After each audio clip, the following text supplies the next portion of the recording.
สวัสดีครับ ST กาลาดนะครับ เครื่องนี้คือ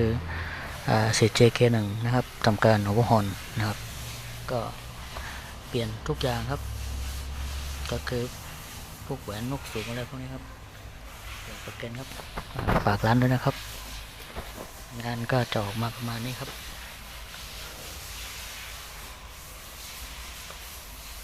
ยาเกา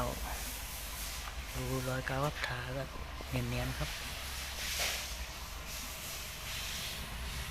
ก็ล้างก็พอประมาณครับไม่ค่อยสะอาดเท่าไหร่แต่ว่าเอาพอใช้ได้ครับใช้งานนะครับโอเคขอบคุณนะครับผมครับ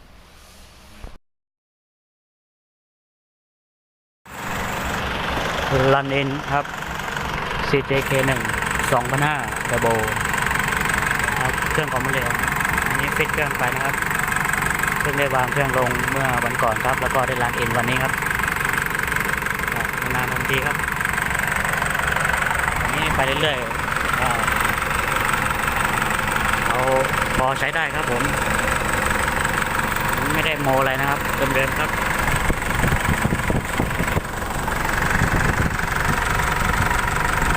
เทอร์โบก็เดิมครับปิดแต่พวก EGR นะครับแล้วก็เปลี่ยนประเก็นใหม่ทั้งหมดแล้วก็ชุดแหวนเนี่ยชาร์ปอกด้านข้างตัวนี้เซตใหม่ครับบาวเวลก็บดใหม่จริงรถไม่ได้เป็นอะไรนะครับน้ำมันมันรั่วก็เลยเซตก็จะประกอบประมาณนี้ครับมีน้ำมันซึมนิดนึงก็เดี๋ยวแก้ครับตรงนี้มันขันตรงป้ายหัวฉีดไม่ตรงนิดนึงต้องเติมบอกนะครับเป็นซีนหัวฉีดซีนเบ้าหัวฉีด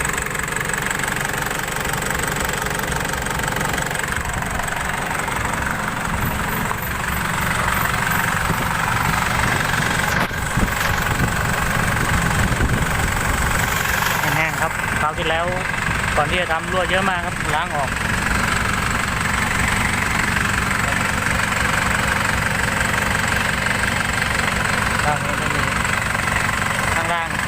ข้างล่างไม่มีรอยซึมครับตอนนี้ก็แห้งครับแต่งานโอเคพอได้ครับพอทำได้อยู่ยังไงก็ฝากด้วยครับ